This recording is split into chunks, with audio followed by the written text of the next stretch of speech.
Okay, so I've been seeing for the past few weeks now of the Democrats, the liberals, the progressives, all trying to come up with a reason why they lost. What is the reason why we lost? Why did Trump win not only all seven swing states, but also won the popular vote? Why did Democrats lose constituents and lose people, and the Republicans gained more in terms of a following? We're going to talk about a lot of reasons in this explanation, but the main biggest reason is the economy and immigration. Those were the top two issues that people voted on, and those were the top two issues that the Democrats weren't even talking about. So that's basically the reason why, is that people's pocketbooks and their personal finances weren't doing so good, and they wanted someone to address those issues, and the Democrats weren't addressing those issues. Instead, they got caught up in social issues and other things we're about to discuss. So the Republicans, like MAGA and Trump, were talking about those things that influenced a lot of men like myself who were on left-leaning independents to go more in favor of Trump, because they were discussing the issues that we wanted to address, like the economy and immigration. And we didn't see that the Democrats were doing it, and Donald Trump going to McDonald's basically put him over for the win for guys like us. But anyway, that's just besides the point. So the major issues that people would like to discuss is mostly sociological issues, things that are plaguing society when in terms of these cultural wars and these gender wars. And the truth is that the Democrats focus too much on gender wars and cultural wars instead of focusing on what real people actually cared about, which was, in everybody's case, is always the economy. And the reason for that is because, let's take it back. In 2016, a lot of us, particularly in my situation, was just getting out of high school, and we're just getting into politics. And around 2015, 2016 is when Donald Trump and Bernie Sanders started, making their names known to a lot of us young voters at the time. And for me, when I first saw Trump, I instantly liked him because of how much he was powerful. His strength overtook all the other corporate robots. So that's something that spoke to me at that time. But then when I saw Bernie, I was like, but Bernie doesn't have that same fire, that same power like Trump does. But I like all of Bernie's positions. I like his policies, and I like that he's been in the fight for a long time. So they both had their equal merits, and they both had their pros and cons. But in 2015, 2016, I sided with Bernie over Hillary Clinton. Now, Hillary Clinton and Bernie Sanders represented two sides of the Democratic Party, two sides of liberals and progressives. Hillary represented more of liberal, faux pas Democrat liberal, and Bernie represented progressives. Progressives represented the economic issues, and issues that actually were affecting real people, like Medicare and tuition-free college and so on and so forth. Whereas Hillary Clinton only focused on gender ideology. Oh, I'm a woman, so vote for me because I'm a woman. That's really the message that was put out there. And if you're a real person, you go talk to anybody at that time, it was always, I'm voting for Hillary Clinton. Why?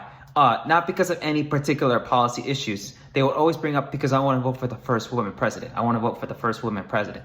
That was a real life thing in the streets if you were actually out there and not just in these bubbles of your own circle of friends. And for me, I didn't think that would win the election. I wanted Bernie, because when you think about Bernie, you didn't just think about Bernie. You thought about all the policies that he was fighting for. You thought about Medicare for all. You thought about college free tuition. And you thought about all these policies, and particularly economic policies.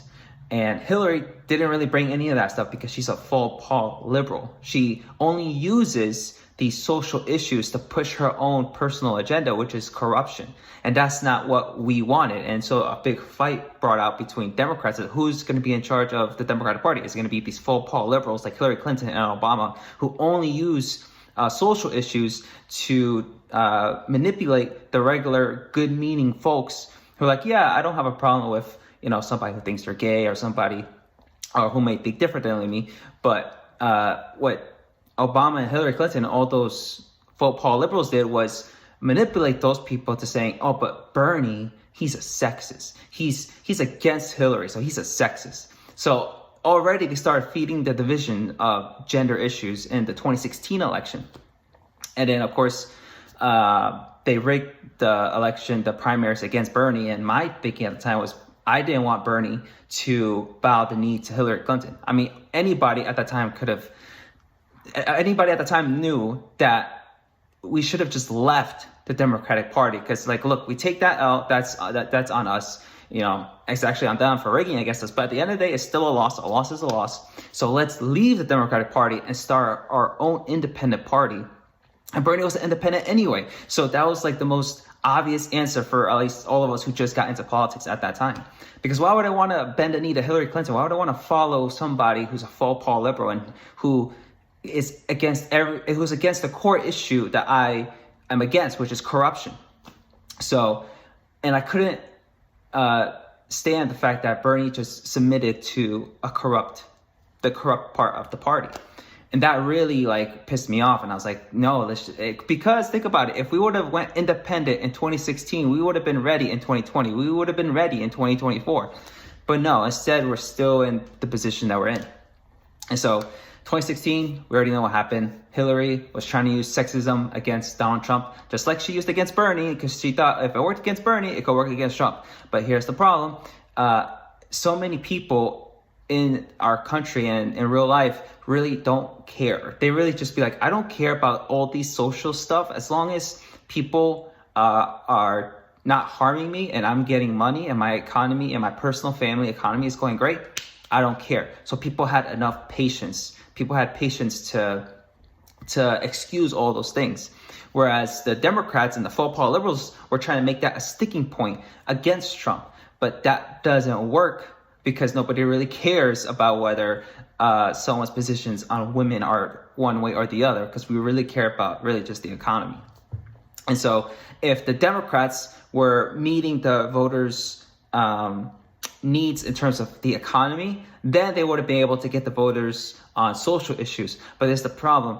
The Democrats aren't meeting the voters and the constituents on anti-corruption, money politics, and the economy. And so because you don't meet those three things, you're not going to get them on social issues, because those are the least important things for the common person. But the Democrats make that the most important issues, where they're the least important issues for regular people, and the more important issues for regular people, the Democrats don't see that as important. Which is why in last election, the ad against the Democrats used by Trump by saying that the Democrats are for they and them, but they're not for us. And there's a reason why that was felt, because that's what the messaging was from the Democrats. If you're not gay, if you're not LGBTQ, if you're not black, if you're not a woman, then you're on the superior level, you're up below. So you don't get as much attention. You're below the ladder of suppression. So whoever was suppressed the most, whoever was a victim the most, they're the ones on our top priority. But you're like a straight man, you're all the way down. You're a cisgendered man.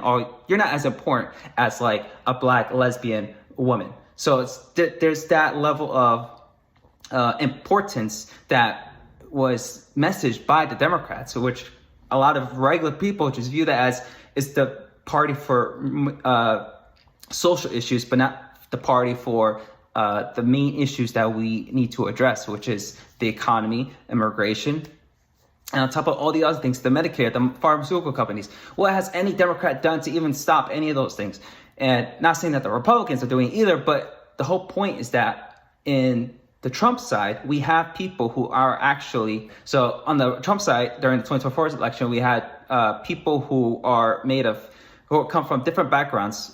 People like me who are Bernie back in 2016, independents. So all of us, we agreed with some social issues that the Democrats had, but we didn't agree with the messaging of saying that all men are bad and the economy is not important, because we care more about abortion rights and we care more about women's rights than we do about men's rights, than we do about just regular people. That's not what the Trump side was messaging. They were messaging the opposite way. They're saying, no, we do care about you. We care about the economy. We care about what you're feeling. And that's what won the majority, and that's how they won the popular vote, is because they displayed that they cared actually about us. Whereas the Democrats were displaying a message of, we don't care about you if you don't meet these standards. If you don't meet this purity level of standard, we don't care about you, and you get less important. You become less important. And that's not what wins you elections. That's not what wins people over. And so That is really many factors as to why they lost in the last election. And so if they were just to get rid, if I would talk to the progressives who were kind of muddled in with the faux pas liberals, it's like, no, you're standing with the thing you are fighting against.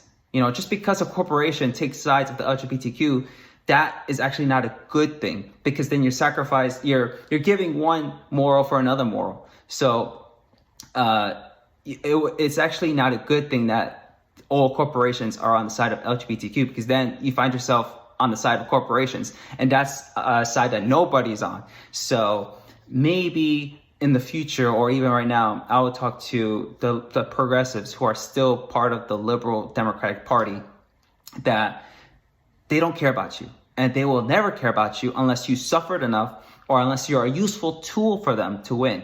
But if you're not any of those things, I don't see why you're still there in the first place. As for me, I've always been a dependent since 2016, 2020, 2024. So for me, politics is about my positions and what either side are going to do to win me over. I'm not going to give up all my morals and all my principles for one side. Politics is about you finding what you think is right and what you think works the best, and each side trying to win your vote over. So it's not us groveling to them, it's them that should be groveling to us. At least that's what my view of politics is in that way. So in that way, we're starting an idea of trying to leave the Democrats and leave Republicans to start a new party. That is like the answer that we've been trying to get since 2016. I still don't understand why people don't believe in that enough, because you're already losing. If the excuse is don't be a third party because you're always going to lose. But you're losing right now. So there is no excuse, because you're already losing. So why not just go and do the third party? And so we're coming up with that idea now, and we'll see how that is in the future. But if you were wondering why Democrats lost, and just the reason why 2024 shaked out the way it did, is really the economy and immigration. But if you were to talk to a faux pas liberal, they would think it's abortion, racism, they would think it's sexism, they would think all these things that are not the reason. And so just reevaluate your standing and what you believe in and who's actually on your side, and actually start listening to people who you might disagree with, and maybe you might find some agreements here and there. So at least that's just what I think. So there's many issues that we have going on in our current government and our current society. Here's what I want to say to people who are on the Democrat side, who are liberal, who voted for Hillary Clinton, who voted for Kamala Harris, who voted for Joe Biden. The longer and the more you keep on chastising people for not agreeing with your dogma, without agreeing 100% with your propaganda, you're more and more starting to sound like an occult than you are a Democratic Party. So that was why a lot of independents who lean left on certain issues voted for Trump. That's why he won all 7 swing states. That's why he won the popular vote. You may want to live in denial for the rest of your life and keep on saying, no, this isn't real. It is real. You lost a lot of people because you turned into an occult. You're no longer a party with progressive ideals who think about the basic needs of people and trying to help people. You only care about if you're with me, if you're not with me, you're against me. That's an occult. And that's kind of where I left. I've always been independent, but that's where I was like, I'm done. I'm not gonna support either side. So I didn't vote for Trump, or I didn't vote for Kamala. I didn't vote for either one side. At the end of the day, there's nothing that any of us could have done, because there is no third party, at least right now. So my solution is to start a third party. And all the progressives, leave the Democrats. It's an occult now. Just don't subscribe to it. You have to be able to meet people where they are. You can't force people to come to your positions. You have to go to them and bring your ideas to them. That's the way you win. And I don't want our positions as progressives, or for me, an independent progressive, to be tainted by occult thinking, to be tainted by liberal thinking. I don't want that. So everyone just leave the Democratic Party if you're a progressive independent, because that's what's best for our positions.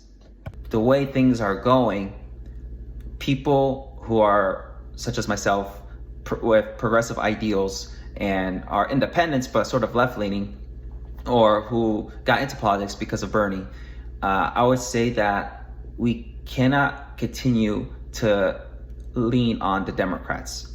I'm an independent myself, so I currently don't. I look at both sides and I stick for my own stances on my own personal positions. But if you try to convince or try to fight the Democrats into anti-corruption bills, into money out of politics, into all of these positions that we want, like Medicare for all, into tuition-free college, it's not going to happen. The reason why I say that is because it hasn't happened for the past 3 election cycles. So how many times are we gonna put up with fight after fight of corrupt Democrats just continuing to steamroll the progressive base, and at the end of the day, nothing gets done. And even when you do win, nothing gets done. So I believe the solution to that is to leave the Democratic Party. So if you're a progressive, if you're an independent left-leaning person who did vote for Democrat, if you're a Bernie supporter, or any of these people who care about economic policies and care about real issues, then I suggest you have to leave the Democratic Party. Now, where you go to is where I think is a temporary solution, which was you go to yourself. You go to an independent, as an independent. So you think for yourself, you have your own morals, you have your own positions, you have your own stances on certain issues. Because that is what we are. We are all multi-layered. So you don't have to subscribe to the dogma of the Democrats, or you don't have to subscribe to the dogma of the Republicans, because either side is proposing propaganda. They're all just filling your heads with their own agendas. So instead, have your own agenda. Think for yourself that could be for the good of the society. So what is it that you think are the better policy positions on certain issues? You don't have to follow a party just because you agree with, let's say, 50%. So if you agree with 50 to 60%, doesn't mean you have to force yourself to agree with the rest of the 40% that you disagree with. Be honest about what you agree and what you disagree with. That's the whole point of, well, it's supposed to be the whole point of a democracy. It's supposed to be honest and have honest discussions about where do you fall on these certain issues. And so I don't think the Democrats will ever learn. I don't think the Democrats will ever actually start fighting. I think they're always there to be a response to Republicans. And the Democrats' main flaw is that they expect the other side to play by their rules. But this is the problem.